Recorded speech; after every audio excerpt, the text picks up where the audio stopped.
Bueno, buenos días a todos.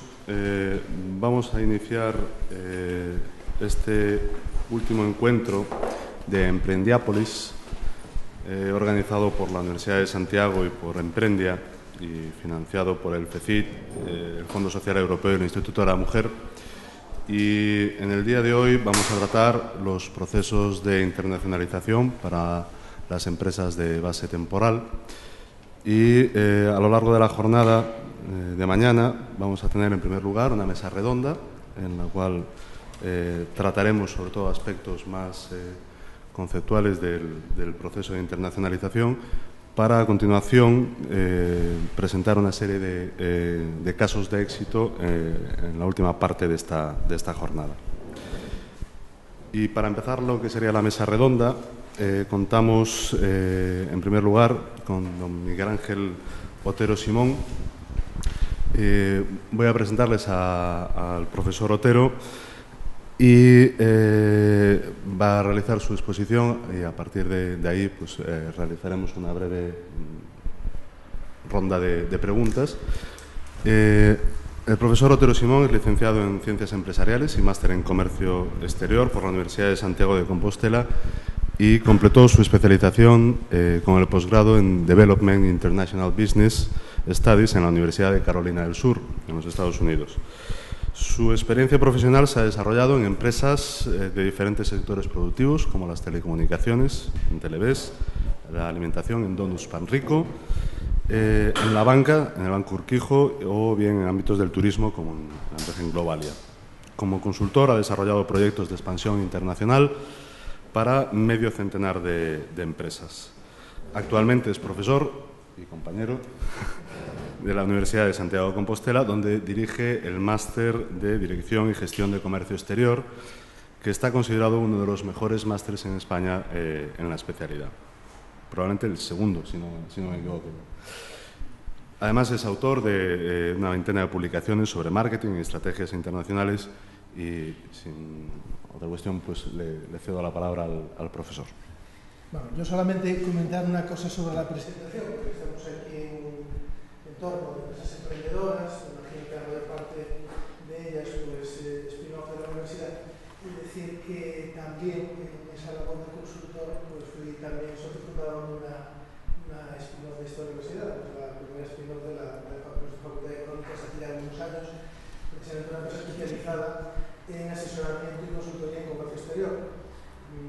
La gestionamos durante una serie de años, como al final no se puede dedicar a todo, pues la vendimos y la empresa sigue funcionando ahora, digamos, desde otra dirección. Pero simplemente también para deciros que el tema de las reservas de familiar, resulto el fundador de una de las de esta universidad y entiendo también la problemática y las dificultades que tenéis a la hora de salir al exterior.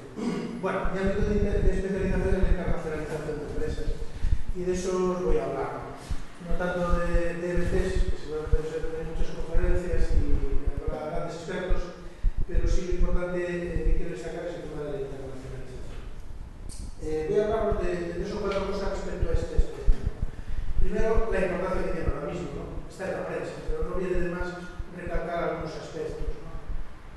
Pues a diferencia de lo que está pasando en nuestro país, el mercado internacional sigue creciendo. Estamos en un entorno de recesión en España, en general en la Unión Europea, pero las exportaciones mundiales y el comercio mundial pues, no paran de crecer. Es que tuvo un pequeño bajón en el año 2009 y ya se ha recuperado, ¿no? La línea continua pues, son las exportaciones reales y la línea discontinua pues, sería un poco la proyección de la tendencia.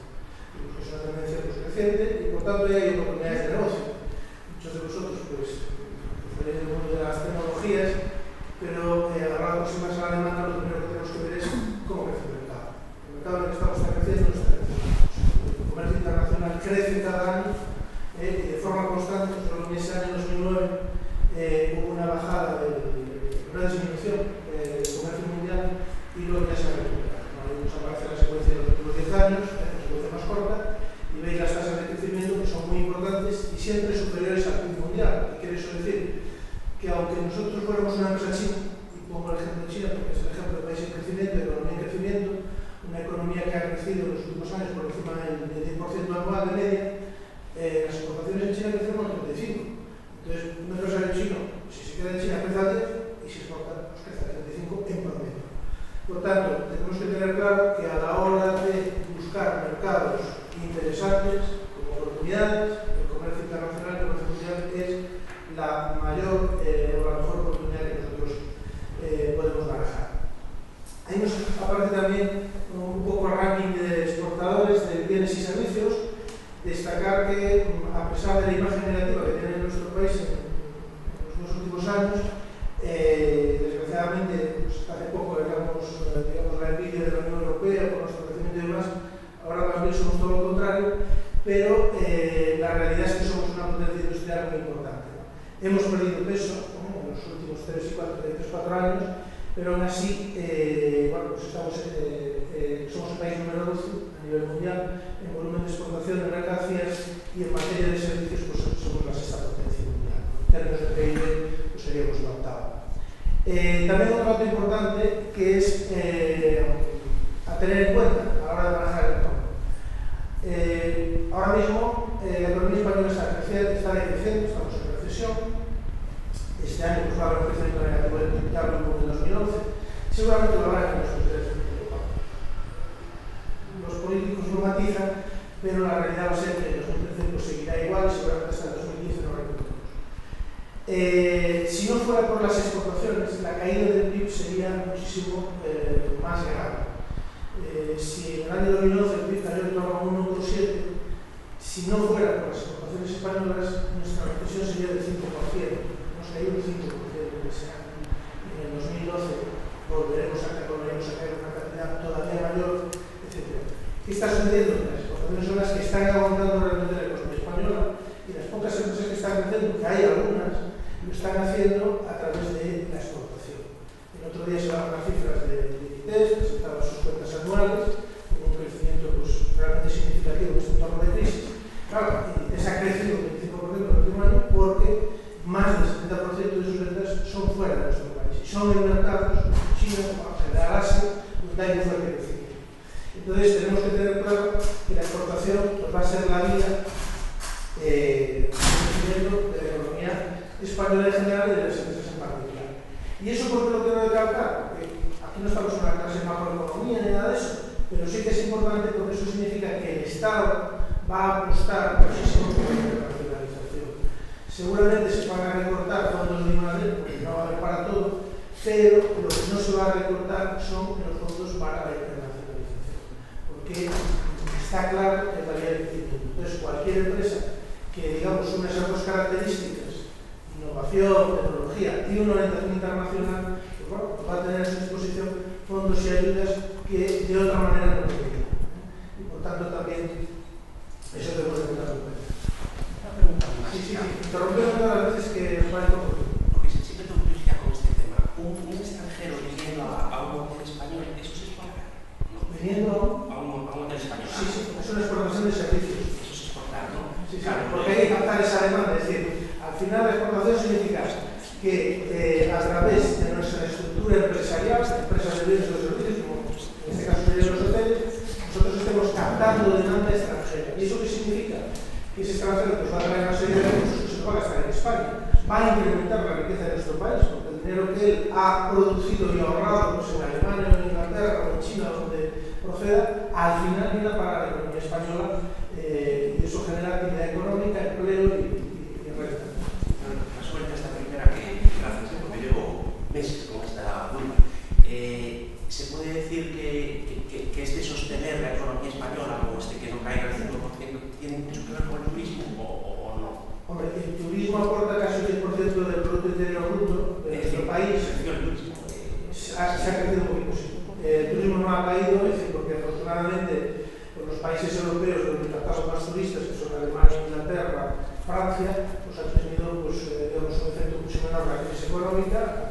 No ha habido casi crisis, ahora Francia está un poquito tocada, Inglaterra ya tuvo un poquito en el año 2007, pero la superó, entonces siguen manteniendo niveles de entrada de turistas pues, importantes y crecientes. El año pasado pues, creció en torno al 4,5%, es un crecimiento espectacular, pero que bueno, pues, a cualquier empresa le gustaría estar todos los años en ese año. Ya, o sea,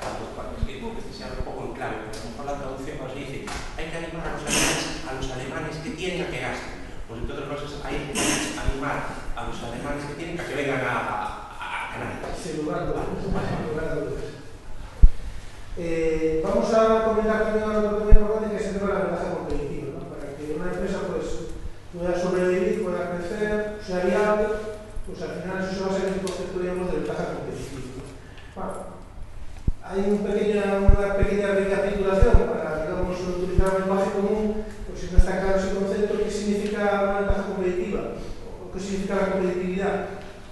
Pues que una empresa es capaz de diseñar, de producir o de vender mercancías y servicios con unas características de precio o de calidad que constituyen una oferta o un conjunto de elementos más atractivos para el mercado que el de sus competidores. Entonces, ¿qué quiere esto decir? Que nosotros no podemos diferenciar en precio, en calidad, en diseño, en miles de elementos que hacen que nuestra oferta sea recibida por el consumidor. Si conseguimos eso, estamos siendo competitivos, ¿no? Hoy la competitividad, hombre, sobre todo se consigue en los mercados internacionales, y de eso es de lo que vamos a hablar a lo largo de esta sesión. Ahí, bueno, nos aparece también un aspecto también que es muy importante y que a veces se descuida. Tradicionalmente se enfocaba la competitividad o la ventaja competitiva desde el punto de vista de que la empresa tendría que, un poco entre comillas, elegir, ¿no? Si orientarse hacia precios muy bajos y digamos, producir a bajo coste los chinos, comillas, esa imagen que tenemos de China, que ya no es una imagen tan real como fue hace años, o si al final tenemos que orientarnos hacia la calidad, hacia la tecnología de los alemanes, o de países que también, repito, ya no están así. Realmente hoy, para ser competitivo, hay que trabajar en las dos direcciones. Y pondremos el ejemplo del ZAR, ¿no? El caso de Inditex, pues hace unos años, cuando se inició esa empresa, pues más o menos se situaría en este nivel, ¿no? Precios muy bajos, unos costes de producción muy bajos y unos niveles de calidad tampoco muy elevados, ¿no? ¿Qué es lo que está haciendo Inditex? Como veréis, está mejorando su calidad, tratando de ofrecer productos en un nivel todavía bajo de precios, pero mejorando el diseño, mejorando los tejidos, mejorando los acabados, etcétera, etcétera. Otro extremo, Adolfo Domínguez, por poner ejemplos de empresas gallegas, que todos somos consumidores y conocemos desde cuál estilo. Adolfo Domínguez, durante muchos años, fue considerado pues, el quinto diseñador mundial. ¿No? A nivel Sánchez, Adolfo Domínguez era escrito, pues era el quinto. Y aquí estamos hablando de calidad en términos de diseño. Productos muy caros, años 80-90, cuando estaba, digamos, en la cresta de la esa empresa. ¿Qué está haciendo Adolfo Domínguez? Pues tratando de bajar sus costes. ¿Cómo? Desorganizando la producción, eliminando intermediarios, tiendas propias, para que los intermediarios se den como una parte del margen, etcétera, etcétera. ¿Qué quiere esto decir? Que al final las empresas quieren llegar a esta posición porque que esté ahí realmente será competitivo. Los demás podrán quedarse con una parte del mercado, pero a largo plazo solo el que esté en esta posición pues va a ser capaz de competir. Por eso, también en este ámbito que estamos hablando de empresas que estarán muy orientadas hacia la tecnología, por tanto una calidad importante, hay que pensar en que hay que también competir con costes muy bajos. Y ahí entra la internacionalización, porque veremos que muchas empresas para eso es necesario deslocalizar o subcontratar parte de su actividad en países de bajo costo, ya sea proveedores o ya sea creando filiales de bajo costo. Veréis hoy, bueno, la otra persona que nos va a acompañar en la segunda parte de la sesión, José Ramón García, se fundaba con una empresa que también uno de los conoceréis, que es Blusenso. Blusenso, que es una empresa europea y tiene un centro de desarrollo tecnológico aquí en Santiago, su producción más importante la hace en China, tiene filiales en China para producir. Inicialmente, antes de producir nada, porque también bueno, pues es una cosa que me interesa desde el punto de vista que surgió del marketing, sin producción, pero eso lo contará mejor, comenzó todo a subcontratar todo en China. ¿Por qué? Conseguía con el diseño europeo, el diseño hecho aquí, los costes de producción de un país muy competitivo en términos de coste de mano de obra que era China. Tratando de, vuelvo a repetir, esos dos elementos, bajo costo y alta calidad. Entonces, hay que estar en países donde surge la tecnología para generar calidad, pero también hay que estar en países produciendo, en países donde el coste es bajo. Hay que combinar esos dos cosas. Tecnología europea, hay que estar aquí porque aquí están los tecnólogos, Estados Unidos, o Japón, según los sectores, pero desde luego hay que buscar lugares de bajo coste de producción para unirse a los ventajas. Y también hay una cosa que hay que destacar, que es muy importante a la hora de analizar la competitividad de una empresa. La competitividad de una empresa interviene muchos factores. Realmente hay muchísimos factores que van a determinar que una empresa sea competitiva o no. Y Algunos de ellos tienen que ver con la propia gestión de la empresa, con la gestión de los costes, de la tecnología, de la innovación, de la imagen de la marca, etc. Pero veremos que muchísimos otros tienen que ver con el país donde la empresa lleva a cabo sus actividades. Ahí nos aparece un poco, digamos, en esta especie de cuadro diferenciado, lo que serían ventajas de empresa, ventajas del país y también ventajas ligadas a factores tangibles, por ejemplo, la productividad, las inversiones en innovación, las patentes, en el caso de la empresa, y factores intangibles, como sería, por ejemplo, la imagen de marca. Y al final, por ejemplo, hablando de imagen de marca, pues Carlos representa un país, ¿no? La imagen de marca de Alemania y la imagen de marca de España, ¿no?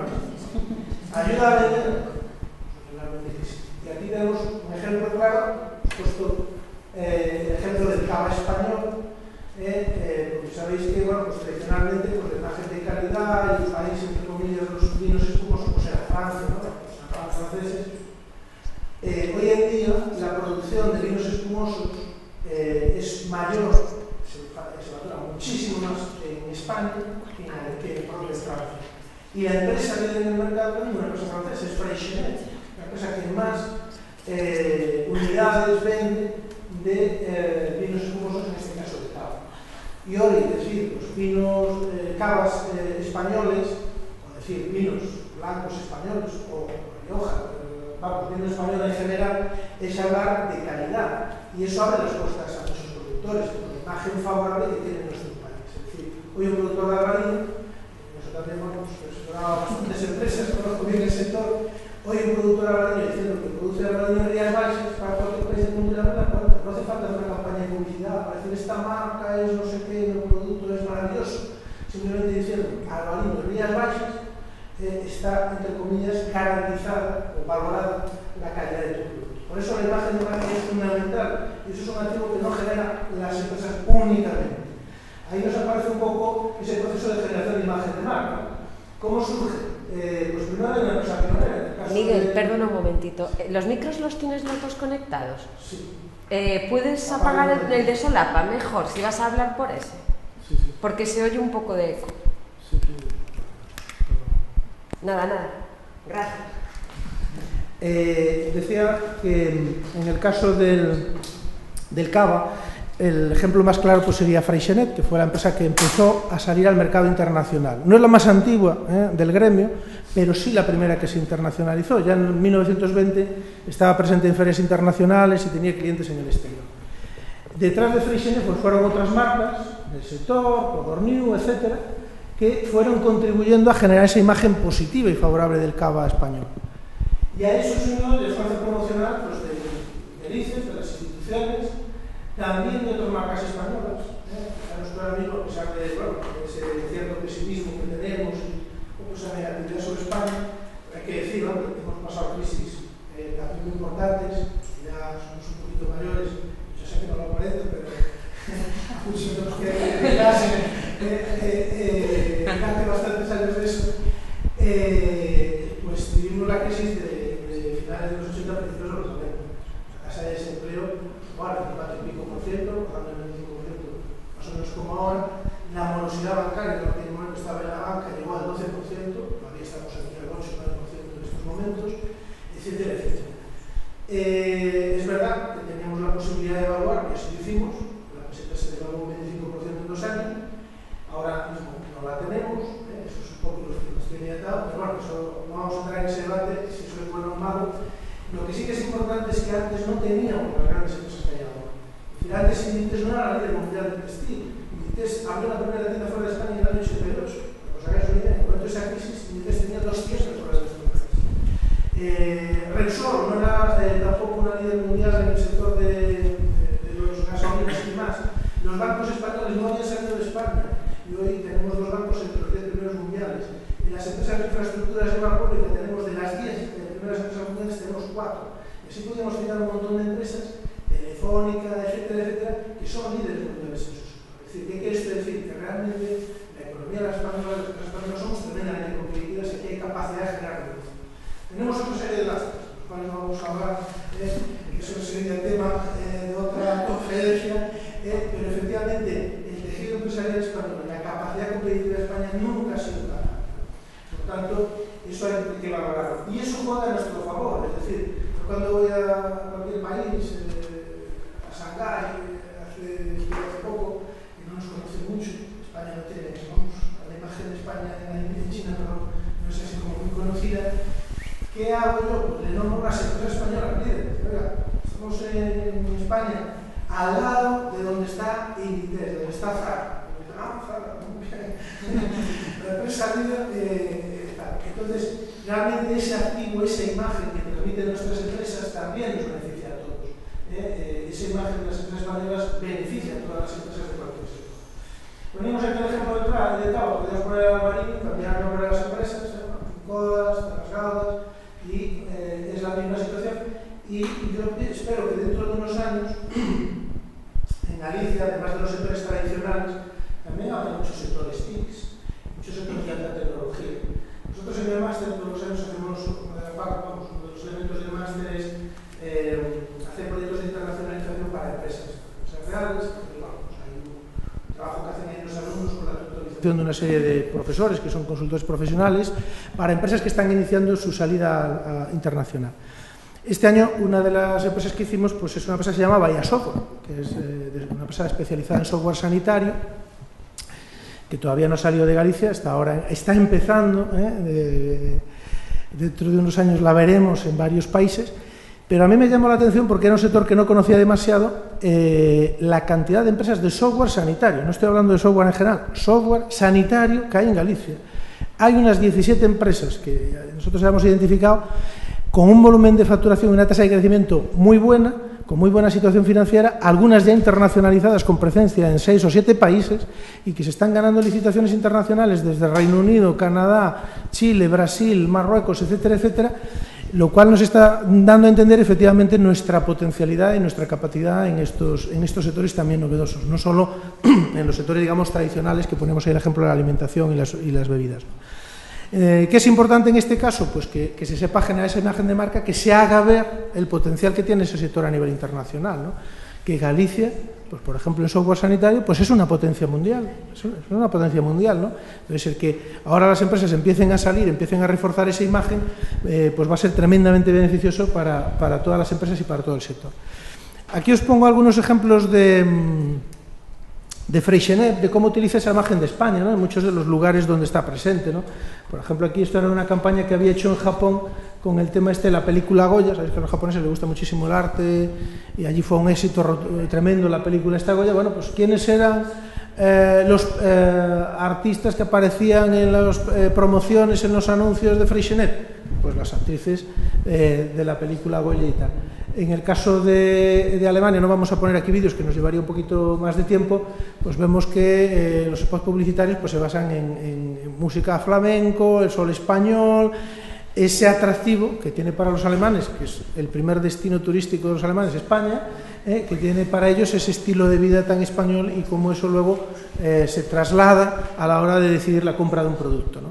Entonces, esos instrumentos tenemos que utilizarlos. Esa imagen de España tenemos que verla, aprovecharla y venderla bien, ¿no? Bueno, aquí no voy a pararme aquí mucho. Estas son las empresas del IBEX 35 de nuestro país y prácticamente menos 3 o 4, el resto, su volumen fundamental de actividad viene del comercio exterior. Es decir, no estarían en el IBEX ni tendrían el tamaño, la estructura que tienen si no fuera por esa salida al mercado internacional. Por tanto, hay que salir a ese mercado. Bueno, y hecha esta presentación vamos a centrarnos en lo que a mí me interesa transmitiros hoy, que es cómo la internacionalización aporta ventajas competitivas a la empresa, ¿no? Tradicionalmente y también ahora se ve la internacionalización como una forma de vender fuera, pero ahora, como aquí ahora no podemos vender porque el mercado pues, se ha hundido, no hay demanda, pues habrá que ir a vender a donde la haya, ¿no? Hombre, efectivamente eso es verdad, pero es que la internacionalización es muchísimo, pero muchísimo más que eso. Y por eso la empresa debe saber utilizarla para mejorar sus ventajas competitivas. Al final la internacionalización va a determinar si la empresa va a ser competitiva o no va a ser competitiva a largo plazo. Una empresa que no se internacionalice no va a ser competitiva porque no va a tener muchos de los recursos para competir que le va a aportar la internacionalización. Y de eso es de lo que vamos a hablar, las ventajas que aporta la internacionalización a la competitividad. Como muchas veces en las empresas, sobre todo cuando están empezando y son pequeñas empresas y claro, pues los directivos no están familiarizados con el tema internacional, pues muchas veces algunos de los directivos de las empresas ven en la internacionalización pues un problema. Cuando le dices a un director financiero, a un director de producción, oye, es que vamos a vender conservas o vinos o lo que sea a Estados Unidos. Dice, uy, hay que homologarse con la FDA, que es una administración que se encarga de controlar los productos alimenticios, entonces hay que hacer una auditoría. Uf, vaya rollo, vaya rollo. Entonces, muchas veces, una parte del equipo directivo, repito, pues ve dificultades, problemas en la internacionalización y no ve las ventajas que le va a aportar directamente a su ámbito de actividad. Por eso yo he clasificado las ventajas de la internacionalización en esos 4 niveles, ¿no? Primero, ventajas financieras, es decir, ¿qué le aporta la internacionalización a un director financiero?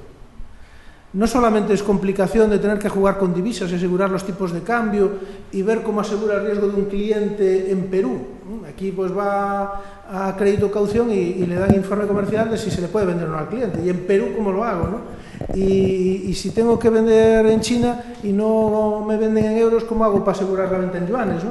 Entonces hay una serie de problemas que le van a surgir a un director financiero y en cambio no va a ver seguramente las ventajas, repito, que le va a aportar a su función. ¿Qué se le pide a un director financiero? Pues básicamente 2 cosas, ¿no? Que consiga dinero y que consiga dinero barato, ¿no? Que baje el coste del capital, el coste de la financiación. Pues ahí también interviene la internacionalización. Ahí destaco 3 ventajas que aporta la internacionalización desde ese punto de vista financiero. La primera, la diversificación. También en la dirección financiera pues debe de velar porque, digamos, la solvencia de la empresa se mantenga. Y la solvencia de una empresa está determinada que sus ventas crezcan y no caigan y los márgenes de rentabilidad aumenten y no decrezcan. Y eso tiene mucho que ver con el país donde la empresa está operando. Ahora mismo en nuestro país, hombre, poquitas son las empresas que no están perdiendo margen, ¿eh? Ya no digo perdiendo dinero, que son muchas, sino incluso las que no pierden dinero, pues están ganando menos que el año pasado, y menos que hace 2 años, y mucho menos que hace 5. Porque las condiciones van en esa dirección. Y eso es negativo para la situación financiera de la empresa. Mañana si quieres salir a bolsa, no puedes salir. Yo estaba implicado en una empresa que seguramente muchos conozcáis, que es Cupa, el grupo Cupa, de pizarras y piedra natural, granito y tal. Estuvieron a punto de salir a bolsa en el año 2006. Llegó la crisis y dijeron, pues no podemos salir a bolsa. Si queremos salir a bolsa una empresa de materiales de construcción o de productos ligados a la construcción, es que no nos compran nada de las acciones, o tenemos que, entre comillas, regalarlas, o no podemos salir. Si hubieran salido en el 2005, se hubieran peleado, el precio de las acciones hubiera sido tremendamente elevado y hubieran conseguido muchísima más financiación. Entonces tuvieron que parar la salida a bolsa como consecuencia de la crisis por estar en el mercado español y ser el sector inmobiliario, el sector ligado a la construcción, pues uno de los principales damnificados de esta crisis económica. Entonces, ¿qué permite la internacionalización? Pues diversificar riesgos. Si nosotros tenemos como Inditex pues repartidas nuestras ventas en 70 países, hombre, pues ya puede ir España bien, mal, regular, que al final el efecto que eso va a tener en nuestros resultados pues va a ser bastante pequeño.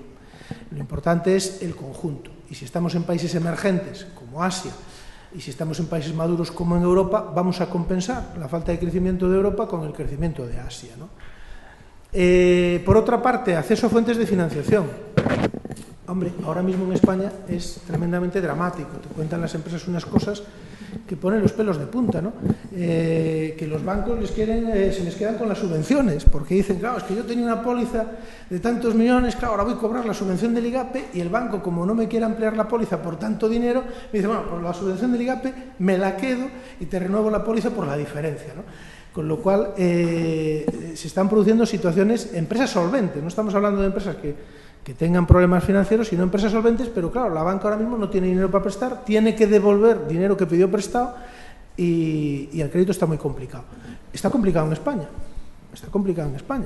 ¿eh? En Alemania tienen interés negativo, ¿no? El Estado alemán, no las empresas todavía, pero sí que el Estado alemán pues tiene interés negativo, y Holanda igual. Es decir, hay varios países que ahora mismo en este contexto España está pagando el 7% de interés en bonos del Tesoro a 10 años, algo increíble, cuando hace unos años pues pagaba el 2, el 3, y Alemania y Holanda interés negativo, ¿no? porque efectivamente los mercados financieros no funcionan igual y hay lugares donde sobra el dinero y no saben qué hacer con él y los tipos de interés son muy bajos, y hay otros sitios pues donde no hay dinero y no se consigue préstamos, no se consigue capital riesgo, no se consigue financiación por ninguna vía. Entonces, una empresa que está internacionalizada pues puede acceder a esos mercados, ¿no? Una empresa pues que, por ejemplo, pues eso, Inditex, que tiene filiales pues en China, pues hombre, pues es muy fácil conseguir financiación en los bancos chinos para sus filiales en China y no financiar ese crecimiento con la financiación española, que sería muy difícil de conseguir. Y finalmente el ahorro fiscal, ¿no? Hoy, bueno, pues nunca ha estado tan de moda el tema del ahorro fiscal, y de hecho, bueno, pues también los organismos internacionales se está ahora hablando de ver qué se hace con este tema, porque es un tema realmente que está generando problemas, el tema de los paraísos fiscales, ¿no? Y más ahora con la subida de impuestos, van subiendo los impuestos cada vez más en Europa, en todos los ámbitos, se inventarán nuevos impuestos, las tasaciones financieras, etcétera. Entonces, ¿qué sucede? Pues que una empresa pues gana 100 y el Estado se le va a quedar con 30, con 40, depende de la presión fiscal que haya en cada país. En los países europeos, en los países desarrollados, pues está por el entorno de esos niveles, ¿no? ¿Qué pasa? Que hay otros países, llamados en algunos casos paraísos fiscales, donde ese coste impositivo pues puede bajar al 15, al 10 o incluso al 7 o al 8. Veréis ahora cuando, bueno, como está el tema de la corrupción también de actualidad, veréis en las noticias muchos casos de estos donde aparecen en sociedades interpuestas, que bueno, que hay una sociedad en Gibraltar, de que es a su vez propietaria de esas acciones otra sociedad que está en Panamá. ¿Por qué sucede esto? Porque en Gibraltar pues el impuesto sobre sociedades está en torno al 10% y en Panamá está en torno al 8%. Entonces, claro, si tú pagas impuestos en España, pues pagas el 25, 30, según. Si los pagas en Panamá, pues pagas el 8. Si ganas 100, te quedan 70 en España o te quedan 92 en Panamá, ¿no? Entonces la empresa busca la forma de que ese dinero pues se quede dentro para aumentar su capacidad financiera. Si tiene que financiar proyectos, cuanto más dinero disponga y cuanta más autofinanciación, mejor, ¿no?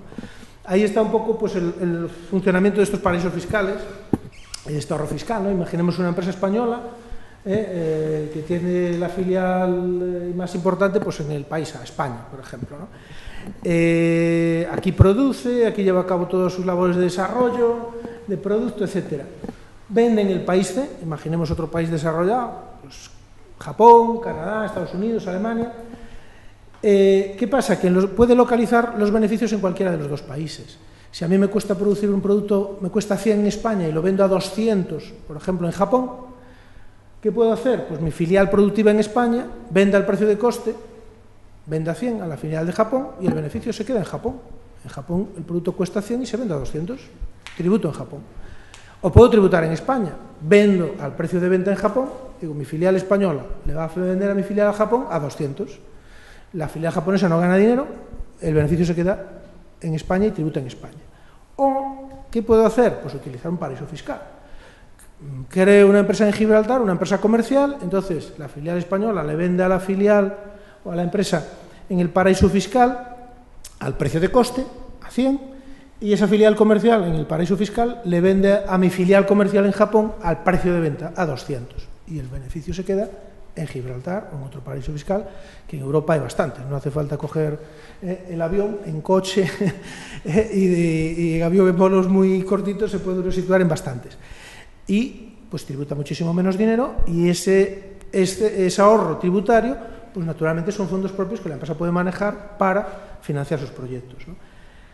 Por tanto, para un director financiero es muy importante que la empresa se internacionalice. ¿Qué pasa? Hombre, si yo solo vendo en España esto no lo puedo hacer, ¿no? Porque no puedo vender a un paraíso fiscal y después comprar mi producto otra vez para venderlo en España más caro.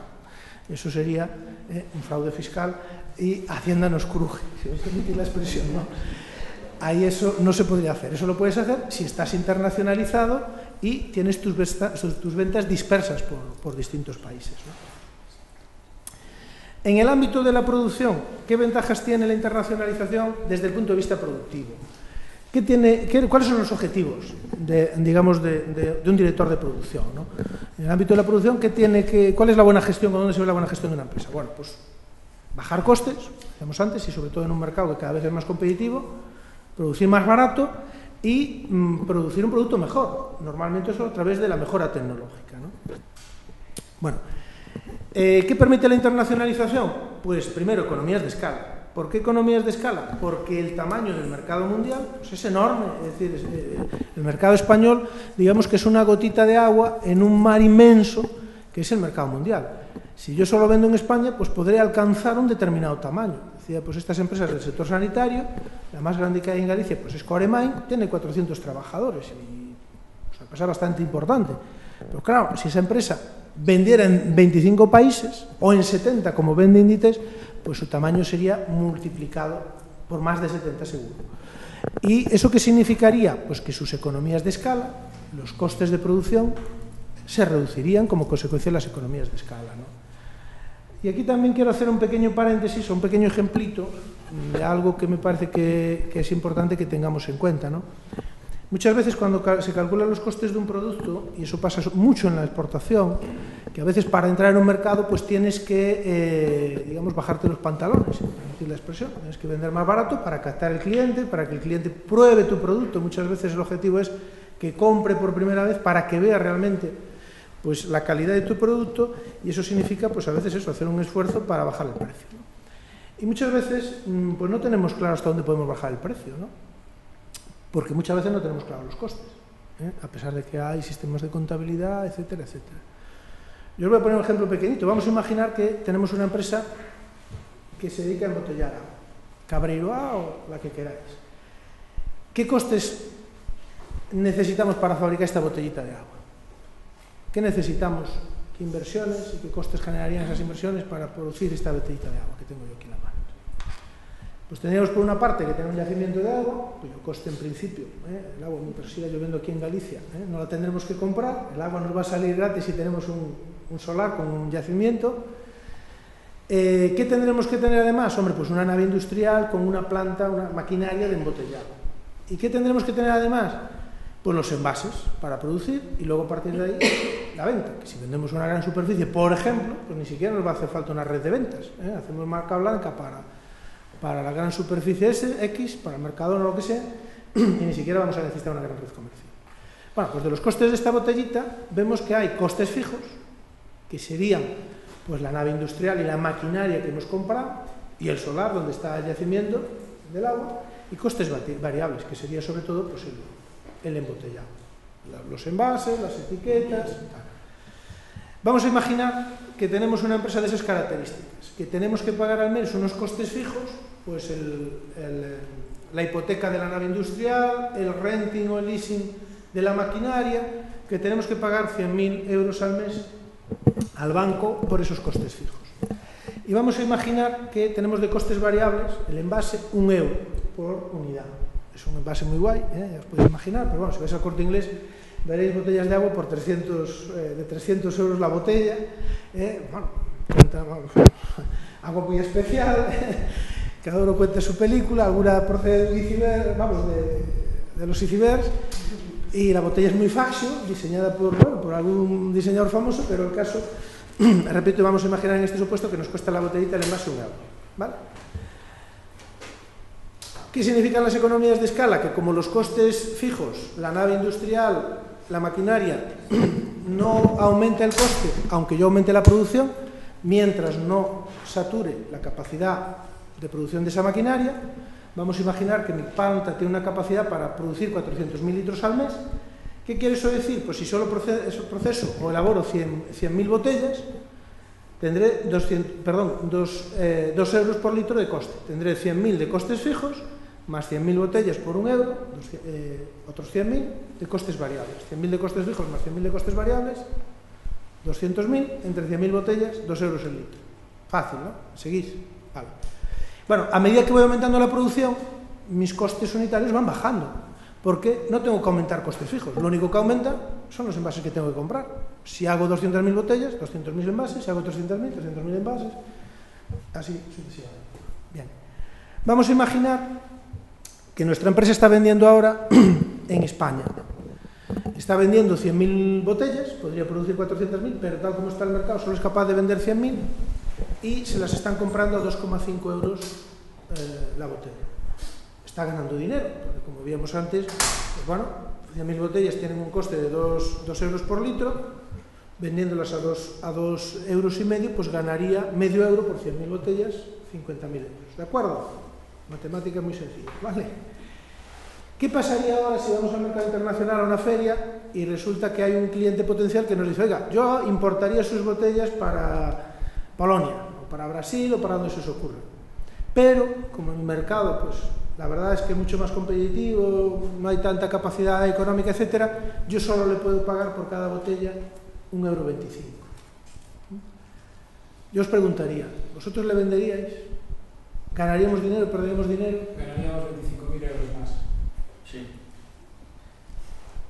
Explícales a tus por qué, porque es correcta la apreciación. Sí, ganaríamos 25.000 euros más porque perderíamos 25 céntimos por euro de las ventas internacionales, pero ganaríamos 50 céntimos por euro en las ventas nacionales. Por lo cual ganaríamos 50.000, perderíamos 25.000, serían 25.000 más. Bueno, el resultado está bien, pero el razonamiento intermedio lo voy a corregir si me permites. Sí, sí. En las ventas internacionales no perderíamos nada. No perderíamos nada. ¿Por qué? ¿Cuánto nos costaría producir las 100.000 botellas que vamos a vender a ese importador de otro país? En costes fijos nada. En coste variable. No aumentarían los costes fijos. ¿Qué aumentarían? Los costes variables. ¿Qué tendríamos que comprar? 100.000 envases más para venderle esa botella. Entonces realmente nuestros costes aumentarían en 100.000 botellas a 1 euro, y nuestros ingresos 1,25 por 100.000, 125.000 euros de ingresos. Entonces ganaríamos ahí directamente 25.000 euros. Sí, aunque bueno, yo lo que estaba haciendo era poner 50.000 de coste fijo en las botellas que se venden internacionalmente. Que sería la forma correcta de hacerlo, contablemente. Claro, pero espera, lo vamos a llevar entonces a otro terreno. Y entonces, ¿qué pasaría, para seguir con el ejemplo, qué pasaría si, imaginemos que no tenemos el cliente internacional y el cliente español, que está pasando por desgracia, tal como está el mercado, nos dice, oiga, yo hasta ahora le compraba 2,5 euros la botella, pero es que el mercado en España está muy mal y me vienen aquí otras empresas que me ofrecen agua y me la están vendiendo a 1 euro y a 1,25 €. Yo a usted solo se la puedo comprar a partir de ahora a 1,25 €. ¿Qué haríais vosotros ahí? Pues aceptable. No sé si me seguisteis. Si me seguisteis. Resulta que tenemos ese cliente, está pasando en España, no que te bajen el precio a la mitad, pero un 30, 40, 50%, bueno, en algunos sectores, la publicidad, por ejemplo, ha caído un 60%. Es decir, ahora mismo haces una campaña publicitaria por la tercera parte de lo que te costaba esa misma campaña en el año 2006. Hay sectores donde la caída de los precios ha sido tremenda. En la alimentación no tanto, pero hay sectores que sí. ¿Qué haréis vosotros entonces si nos dijerais aquí? Aceptar porque aún recuperas 25 céntimos. Porque si no, pierdes tu coste fijo. Efectivamente, el coste fijo lo tenemos desde el momento en que hacemos la inversión. Cuando compramos la nave, cuando compramos la máquina, nos comprometimos a pagarla al banco. Y el banco no nos va a decir, oiga, es que no vende, no le cobro. El banco cada mes hay que pagarle. Ese coste lo tenemos. Vendamos algo, no vendamos nada. Entonces, ¿qué tenemos que ver? Lo que realmente nos cuesta, en qué se incrementan los gastos cada vez que nosotros atendemos un pedido de un cliente. Depende de qué parte del salario es el coste fijo. Habría que incluir. Yo me internacionalizaría en esa situación. ¿Cómo? Me internacionalizaría en esa situación. En esta situación. Un poco el mensaje que os quiero transmitir con esto es que pensar en ese sentido, en ese concepto. Es decir, la empresa va a ganar dinero siempre que cubra, siempre que venda a un precio superior al coste variable. Y eso es importante muchas veces para entrar en mercados, pues porque a veces el tipo de cambio del euro no nos acompaña, o porque son mercados muy competitivos donde los costes son muy bajos. Si nosotros tenemos la inversión, esa inversión no hay que incrementarla, ese coste no hay que computarlo para ver la rentabilidad de una operación.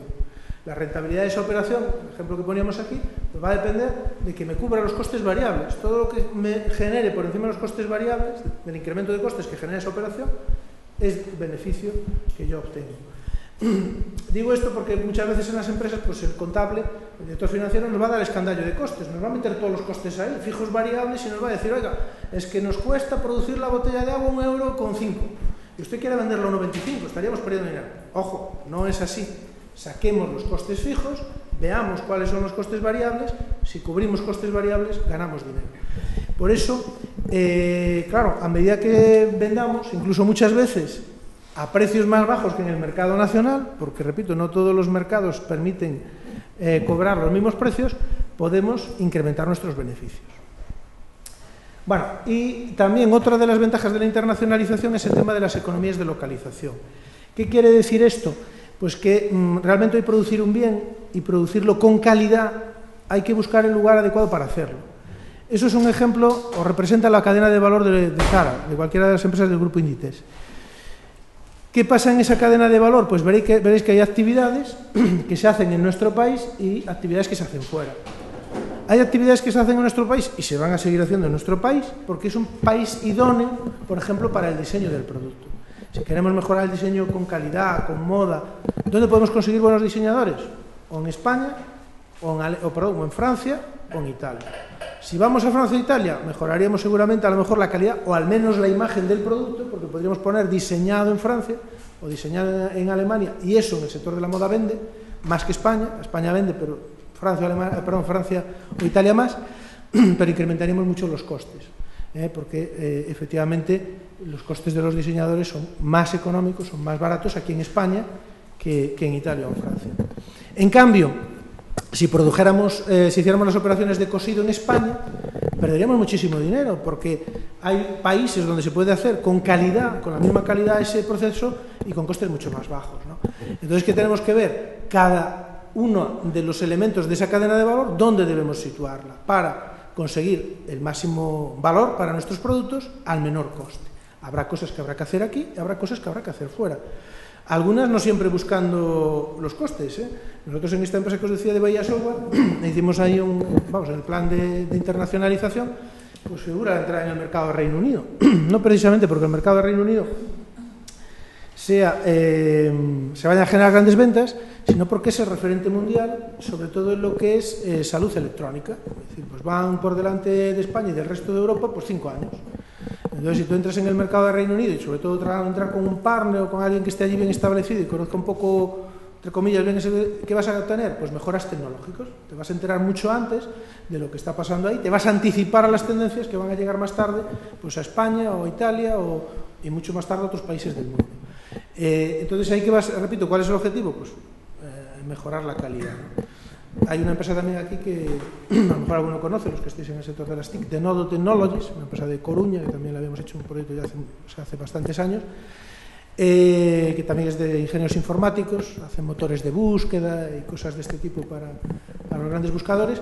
Pues bueno, pues hace 2 años se fue para Palo Alto, consiguió financiación de la Fundación de Rosalía Meda, de Pontegaría, que es una empresa capital riesgo de Rosalía Meda, y montó un centro de desarrollo en Palo Alto, en Silicon Valley, California. ¿Cuál es el objetivo? Hombre, pues estar mucho más adelantado en desarrollo de tecnologías y en tendencias en ese sector, ¿no? Eso te va a permitir pues estar antes. Entonces, bueno, pues ese desarrollo de muchos productos pues va a mejorar su calidad por el hecho de que estás en el lugar donde surgen las innovaciones, ¿no? Bueno, hablábamos de eso, mejoras tecnológicas, aprovechamiento de plantas, sobre todo en procesos que exigen una gran inversión productiva, altas inversiones fijas. Bueno, y en el tema de ventajas comerciales, hablábamos del crecimiento, no vamos a pararnos mucho ahí porque creo que es muy evidente que ahora mismo pues, para crecer en ventas pues, el mercado internacional es más atractivo. Sí que me voy a parar en el concepto de ciclo de vida del producto, que seguramente pues casi todos conoceréis, ¿verdad?, que representa un poco pues cómo evolucionan las ventas de un producto en el tiempo, ¿no? Al principio, cuando un nuevo producto entra en el mercado, pues sus ventas van muy lentas porque hay que darlo a conocer, el consumidor tiene que ver que efectivamente es un producto mejor. Cuando esa introducción, ese conocimiento del mercado ya lo tiene, las ventas crecen muy rápido y llega un momento en que el mercado se satura, ya todo el mundo pues tiene ese nuevo producto, es difícil aumentar la demanda. Y más adelante incluso, pues las ventas caen, porque hay nuevas innovaciones, hay productos mejores y tu producto queda desplazado, ¿vale? ¿Qué aporta la internacionalización a esta gestión del ciclo de vida del producto? Bueno, pues sucede que el ciclo de vida del producto no es igual en todos los países. Productos que aquí están en fase de introducción o de crecimiento, pues en África pues todavía no se han introducido. Y productos que aquí son maduros y que no se venderían, en África se siguen vendiendo. En Porriño hay una empresa que hace tizas. Las tizas de las pizarras. Hoy casi no encontramos pizarras de tiza en los centros de educación, son todas de rotuladores químicos. ¿Qué pasa? Que esa empresa estaría en fase de declive, que ya no vendería un duro, estaría cerrado, habría cerrado hace más de 10 años. ¿Qué ha hecho esa empresa? Pues ha ido al norte de África y está vendiendo allí tizas pues como nunca. ¿Por qué? Porque en esos países, por capacidad económica, no se pueden permitir, porque son mucho más caros estos rotuladores químicos, siguen utilizando la pizarra de tiza. Hay campañas de alfabetización, porque por ejemplo en Marruecos todavía el 65% de las mujeres pues, son analfabetas, entonces hay una gran inversión en educación. La capacidad adquisitiva no les permite este tipo de productos, siguen consumiendo la tiza, es un mercado en crecimiento y las ventas allí pues van viento en popa y la empresa subsiste sin tener que hacer una reestructuración o tener que cerrar, que sería lo más probable, como consecuencia de que su producto está ya obsoleto en los países desarrollados.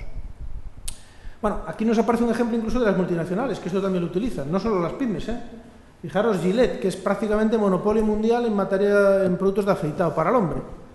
Bueno, primero lanzan los productos más innovadores, normalmente los lanzan en Estados Unidos, siempre, después llegan a Europa y luego países desarrollados. ¿Qué pasa? Que en los países desarrollados una fusión hoy no se vende, porque vale mucho dinero, una fusión para ellos, ¿no? En la India, en Ecuador, en muchísimos países que pongamos, en Egipto, en muchísimos lugares geográficos, pues hombre, pagarse 20 euros por una máquina de afeitar y 4 o 5 euros por el cambio de cuchillas, pues como que les es muy caro, ¿no? Y siguen con modelos que aquí ya prácticamente no tienen venta, como la serie Trax, que para ellos es muy económico y se vende muchísimo. Entonces, ¿qué hace Gillette con esto? Pues aprovecha al máximo, estira al máximo el ciclo de vida de sus productos y obtiene mayor rentabilidad, porque estos productos de la serie Trax, que aquí prácticamente no se venden, ya están totalmente amortizados. Ahí ya no hay costes fijos, están totalmente, los amortizaron hace 10 años. Es coste variable puro, ¿me explico? Aquí sí que todavía hay que amortizar costes de desarrollo, de lanzamiento comercial del producto, etcétera, etcétera. Por eso la internacionalización en ese sentido es muy importante. Estabilidad de las ventas, sobre todo en productos que tengan temporalidad. Selma, sobre todo las señoras conoceréis, que es una empresa de ropa, lencería, bañadores, ropa íntima femenina. Pues una de las razones por las que ha sobrevivido, porque muchísimas empresas del sector desaparecieron en los años 90, es porque tuvo la visión muy clara. Tenía que tener dos direcciones comerciales. Una en los países del hemisferio sur y otra en los países del hemisferio norte. Porque ahora mismo aquí se venden bañadores como churros, ¿verdad? Pero dentro de 3 meses ya se dejan de vender bañadores. ¿Cerramos el chiringuito? No. Nos vamos a Brasil, nos vamos a Sudáfrica, nos vamos a Australia, que empieza la temporada alta de la venta de bañadores. Entonces, la misma inversión productiva, el mismo diseño, la inversión industrial en diseño, etcétera, etcétera, la sigo rentabilizando. Bueno, mejora de la imagen. ¿Qué significa esto? Hombre, que la imagen de lo internacional vende. Tú dices, oiga, mi empresa está en 25 países. Mi empresa solo vende en España. ¿Qué empresa os parece más sólida, más atractiva para invertir, para comprar el producto? La empresa está en 25 países. Hay muchísimas encuestas y muchísimos estudios sobre eso. Esto lo utilizó Inditex, esto es del primer anuncio que hizo Inditex en la prensa. Sabéis que Inditex no suele anunciarse, dice Inditex que sus anuncios son sus tiendas. Entonces, ¿qué ha hecho Inditex? Pues bueno, ya desde el inicio, cuando no vendía nada más que en 2 o 3 países, en sus etiquetas aparecían 25 banderas. ¿Por qué? Porque si algo mira al cliente cuando va a comprar, la etiqueta a ver cuánto me cuesta el producto. ¿Y qué ve el cliente cuando mira la etiqueta? 25 banderas diferentes y no elegidas aleatoriamente. Veréis que siempre al principio aparece Alemania, Japón, Estados Unidos, Francia, algún país muy desarrollado, para que el consumidor vea que ese país se vende en los países más exigentes del mundo. Y luego hacia el final, los países menos desarrollados, para que el consumidor vea que vende un producto global, que se vende en Libia, en la India y en cualquier país que a uno se le ocurra. Y el consumidor, pues eso, lo valora y queda más satisfecho. Entonces, decir que nuestra marca, que nuestro producto se vende en todo el mundo, aumenta el prestigio, la imagen, el valor de nuestra marca. Innovación. Bueno, comentábamos ya algo antes sobre ese tema de la innovación. No me voy a centrar ahí más en eso. Ya 5 minutos y acabo. ¿Cómo podemos resumir entonces todas estas ventajas? Pues si os fijáis, a nivel general de la empresa, la internacionalización nos aporta menores costes. Menores costes porque podemos tener ahorros fiscales, financiación más barata, economías de escala, etc. Realce y diferenciación del producto. ¿Por qué? Porque el producto podemos lanzarlo, aunque sea un producto obsoleto aquí, cuidado que eso ya ha pasado muchas veces, voy a poner un ejemplo, vamos, del libro de manual muy famoso, muy conocido. ¿Sabéis cuál es la primera marca de colas? De cola, refrescos de cola. Coca-Cola, ¿verdad? La cola pues ya se comercializaba en Estados Unidos en los años 30. Y en los años 50, cuando fue la Segunda Guerra Mundial, pues se expandió por todo el mundo porque iba detrás del ejército americano y llegó a todos los lugares donde hubo guerra, tanto Asia como Europa. Pero hay países donde la marca que primero entró en el mercado, que sería la marca pionera, no la innovadora era Coca-Cola, que es la que primero lanzó un refresco de cola, la que primero entró en el mercado ruso, pues fue Pepsi-Cola. ¿Por qué? Porque Coca-Cola estuvo lenta. Entonces, antes de que Coca-Cola desarrollara una red de ventas para abastecer el mercado ruso, PepsiCo se la adelantó.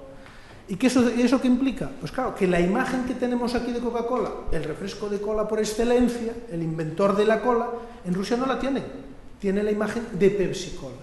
Lo cual quiere decir que aunque uno no sea innovador en su país, si entra antes que la empresa innovadora en otro mercado, se queda con esa imagen del producto por excelencia.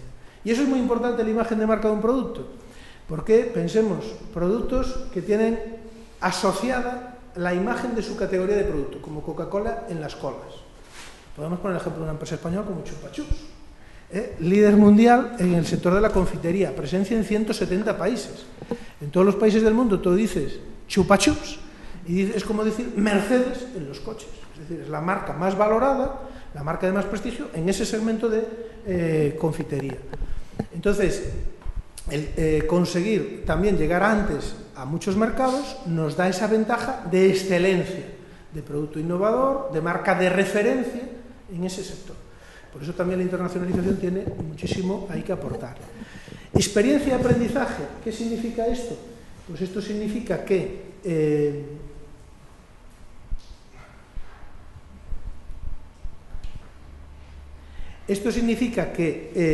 al salir al mercado internacional vamos a aprender muchas cosas. Os ponía antes el ejemplo de Bahía en términos de mercado de Reino Unido, donde están produciendo todas las innovaciones, o las principales innovaciones en lo que es salud electrónica, ¿no? Pero es que hay muchos países donde tienen innovaciones y que si tú estás aquí no te enteras, ¿no? Incluso países pequeñitos, ¿no? Por ejemplo, en este estudio que hicimos para Bahía, pues por ejemplo en Polonia pues hay una empresa que está haciendo análisis cardiológico, electrocardiogramas y todo eso a través de teléfonos móviles. Entonces tiene un programa, te lo descargas, el usuario en el móvil, tienes una sonda, la conectas al teléfono y tu médico, tu cardiólogo está recibiendo tu electrocardiograma y te está diagnosticando vía electrónica, ¿no? Eso aquí, por ejemplo, en España pues no existía, ni en la mayor parte de los países existe todavía. A quien se le ocurrió esa idea, la ha sabido poner en práctica y tal. Claro, si tú te internacionalizas, estás en un montón de países, pues estás captando muchísima información sobre muchísimas innovaciones y sobre muchísimas tendencias que te van a dar una ventaja a la hora de ver por dónde van las cosas, ¿no? Y te tienes que adaptar a muchos clientes, ¿eh? El tema de la adaptación es fundamental. Ponía antes el ejemplo de Chupa Chups, y me parece que tengo por aquí bueno, alguna transparencia que no la vamos a poner, pero por ejemplo, deciros que Chupa Chups, pues en China, pues tuvo que hacer Chupa Chups de té, porque los sabores tradicionales en Europa, pues a los chinos como que no les gustaban mucho, y tiene 5 variedades de Chupa Chups de té para el mercado asiático. Empezó con ellos en China y luego hay también más países en Asia. En general el té en Asia es bastante, digamos, popular, y esa capacidad de adaptación, el adaptarte a China, ahora le está facilitando las ventas en Camboya, en Tailandia, en Malasia, en otros países, en la India, que también ese sabor es tal. Eso es un aprendizaje, una experiencia que la internacionalización te da, la capacidad para adaptarte a diferentes entornos, a diferentes tipos de clientes, a incorporar nuevas tecnologías que tú no conocías, etc. Y solo una última ventaja, que sí que quiero también destacar, que es lo que se denomina apalancamiento competitivo. ¿Qué es apalancamiento competitivo? Bueno, pues que apalancamiento competitivo significa que una misma estrategia o una misma acción no tiene el mismo efecto en todos los países, ¿no? Dependiendo del país, el efecto, el resultado de una estrategia o de una acción comercial cambia. Os voy a poner un ejemplo, digamos, también de manual, que está en muchísimos libros porque es bastante famoso, que es el caso de IBM y Fujitsu a principios de los años 90 en Estados Unidos, ¿no? Fujitsu bueno, es un grupo japonés importantísimo, tiene muchísimos tipos de empresa y tiene una división de informática. Entonces quería entrar en Estados Unidos, que era el mayor mercado del mundo, dominado en aquel momento por IBM, y entonces buscó el hueco de mercado, donde IBM, digamos, estaba más floja, donde no estaba cuidando a los consumidores, y identificó los ordenadores personales, ¿no? los portátiles, los ordenadores portátiles. Y entonces lanzó una campaña, ¿no? Una campaña diciendo, bueno, características del ordenador en prensa, disco duro, memoria, no sé qué, ordenador IBM, abajo el precio, según la tarifa de IBM, ordenador Fujitsu, características y el precio. Eslogan, ¿por qué va usted a pagar más? Por el mismo producto.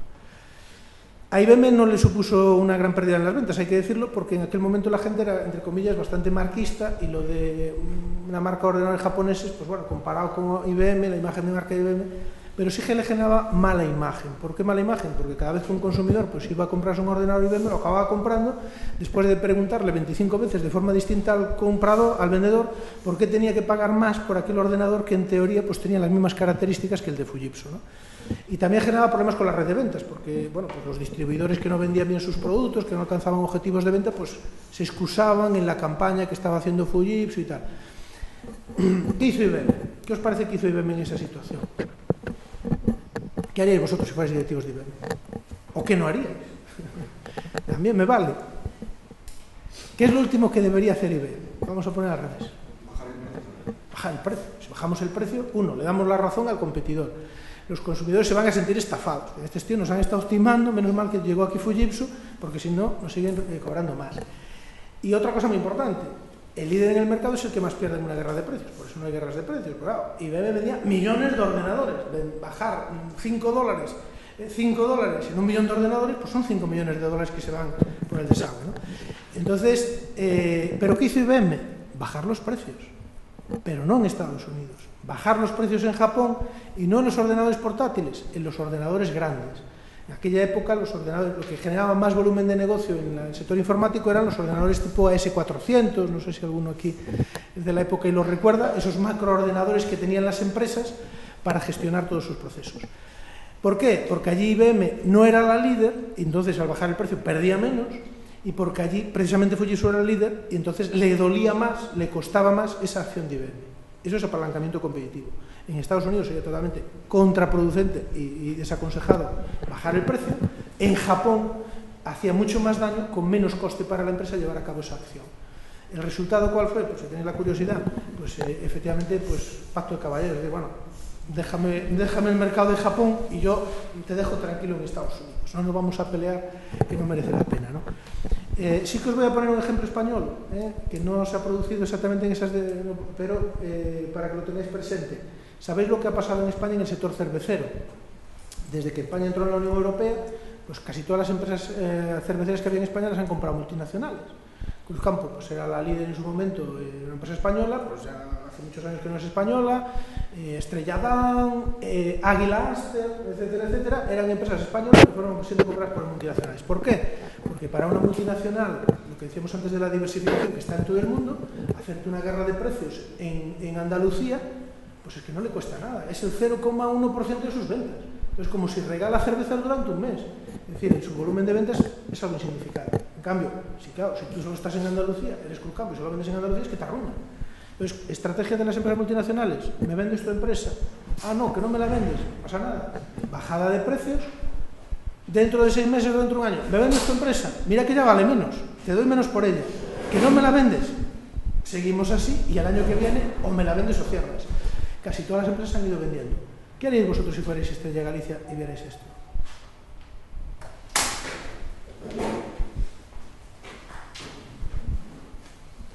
Uno, diversificación geográfica, internacionalización, porque me pueden hacer una guerra de precios y les cuesta muy poco en una zona o en un territorio geográfico limitado. Si yo estoy en todos los países del mundo, o una serie de países del mundo, es muy difícil que me hagan esa guerra. Segundo, ¿en qué países? Donde ellos no están. Porque es muy difícil que me hagan una guerra donde no tienen una buena red de distribución.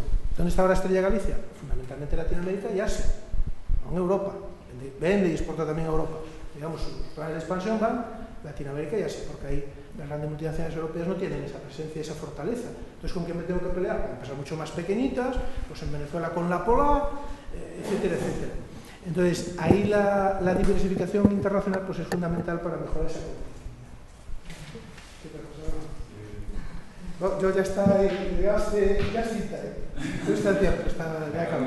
Entonces, al final, ¿cuál es el mensaje? Internacionalización, competitividad, por todos estos aspectos que hemos visto.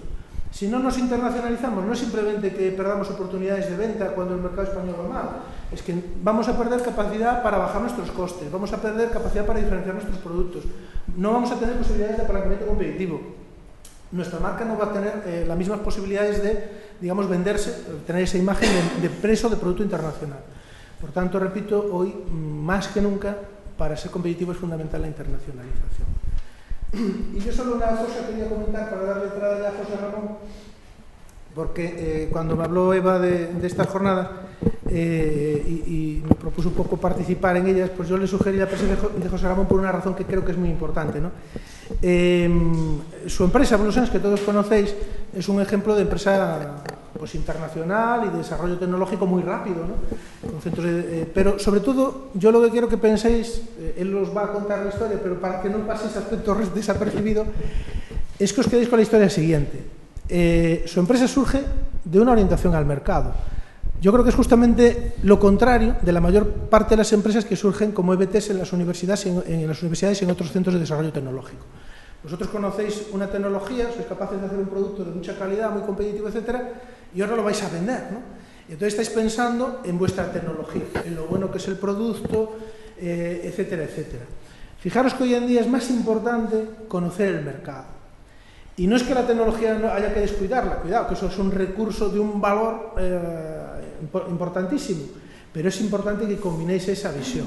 Es decir, que penséis, yo a la hora de desarrollar mi empresa y desarrollar mi producto, ¿en qué tengo que pensar primero? En el mercado. Y buscar primero el mercado, y luego en función de ese mercado adaptar mi producto y la tecnología que yo tengo, el know-how que tengo en mis manos para abastecer en ese mercado.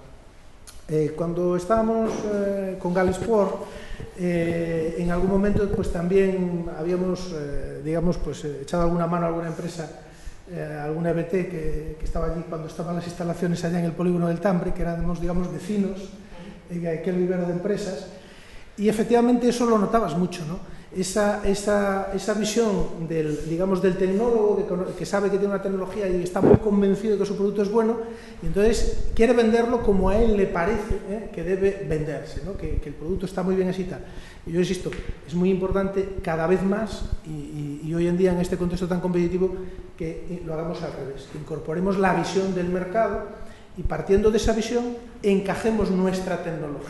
Es decir, no busquemos dónde vamos a encajar tanto la tecnología, sino dónde está el mercado y con la tecnología que yo tengo, cómo puedo llevarla a cabo. Y por eso yo creo que, vamos, el ejemplo de BlueSense pues es algo impresionante, ¿no? Y además hay que decirlo también, muy pocas empresas en España han sabido hacer esto, ¿no? Crear una empresa, digamos, de la nada y partiendo del mercado. Es un ejemplo, vamos, del libro de manual, hay casos escritos además sobre la empresa por distintas universidades, es caso de estudio en España y fuera de nuestro país, por universidades también extranjeras, ¿no? Y bueno, nada, os dejo con José. No sé si alguien quiere realizar alguna pregunta ahora a Miguel. Vamos a hacer un par de preguntas y después damos paso a José Ramón García. Si alguien tiene... Bueno, pues sí. Yo tengo una, que a lo mejor también lo haré para Moncho más tarde, pero Miguel, una cosa que yo estoy observando últimamente es que los costes, digamos, de personal en China están subiendo muy rápido. Sí. Ahora mismo, a nivel productivo, China es mucho más competitiva que Galicia todavía. Pero Galicia tiene una gran ventaja de coste de producción en personal con respecto al resto de Europa, prácticamente. Claro. Entonces, no sé dónde ves tú que va eso. Es decir, ¿cuánto piensas que va a tardar en que China se equipare con Galicia en coste? A ver, China primero es un continente, entonces hay que eso valorarlo. Bueno, seguramente José Ramón, que tiene mucha más experiencia que yo, os pueda responder, y después también lo invito a la que responda, solamente daros una pequeña visión de algunas empresas de estos proyectos que yo he llevado y de experiencias que tengo con ellas. China ahora mismo, hombre, está incrementando muchísimo los costes. Y hay sectores, como era, por ejemplo, el sector textil, que casi todos hacían en China, pues que ya las empresas están yendo de allí, están buscando proveedores en la India, en Vietnam, etcétera, porque hay muchos países que ya son más baratos que China para producir. Y en muchos casos también hay otras empresas que se están yendo de China, aunque la calidad en China ha mejorado mucho.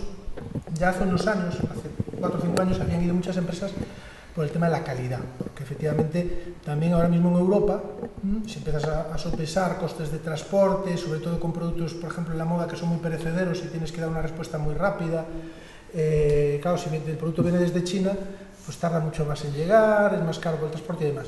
Y muchas están deslocalizando pues, a lugares de mayor proximidad, pues Turquía, la República Checa, etcétera, donde pues efectivamente esa relación calidad-precio pues mejora, ¿no?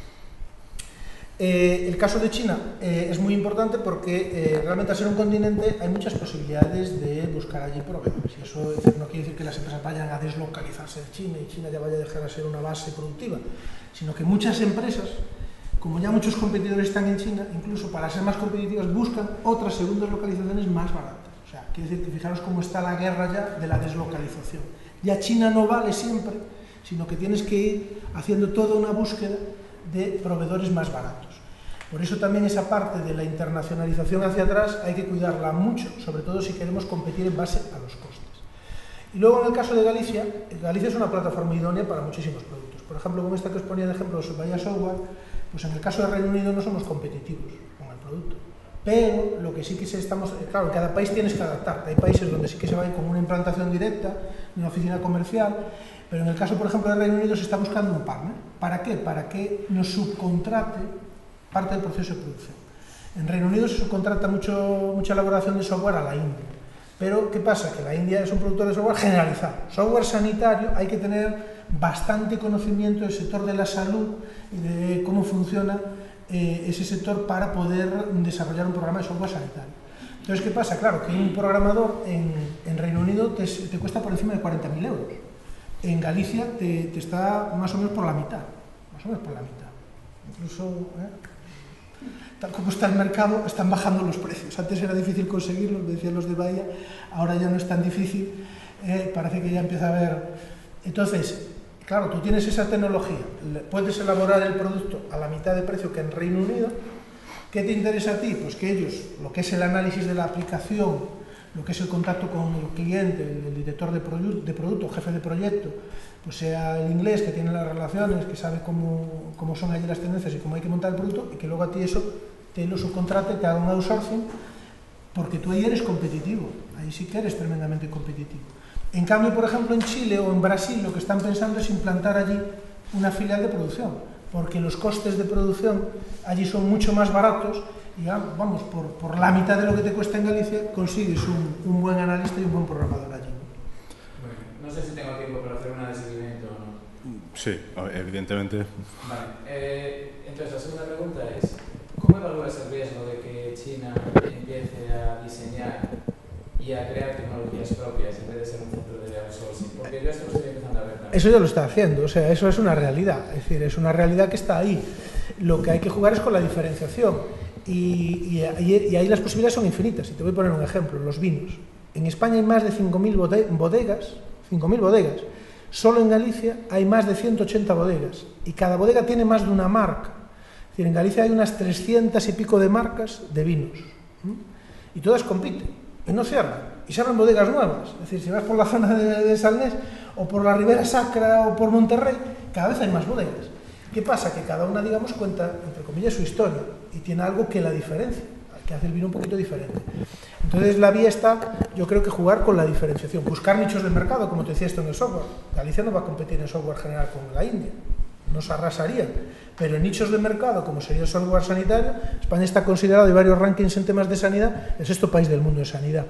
Entonces ahí tenemos ventaja, por decir de alguna manera, te especializas en nichos de mercado y efectivamente China, pero vamos, China sin lugar a dudas, ya hay diseñadores chinos que están desfilando en las pasarelas de Nueva York, por ejemplo, en el sector de la moda, ¿no? Entonces eso es inevitable. También hay que verlo desde el otro punto de vista, es decir, China va a empezar a consumir, ya empieza a haber una clase media de más de 1 millón de chinos que se gastan dinero y eso va a aumentar. Lo importante es especializarse, buscar el nicho de mercado y la presencia internacional va a ser clave, porque cada vez los mercados van a estar más competidos y centrarte en pocos, si estás en un nicho no tienes volumen, entonces tienes que buscar nichos y extenderte a muchos países para, al mismo tiempo que te especializas, generar volumen y reducir tus costes. Muy bien, muchas gracias por las preguntas. Después tendremos más tiempo para hacer preguntas a los dos ponentes de esta mesa redonda.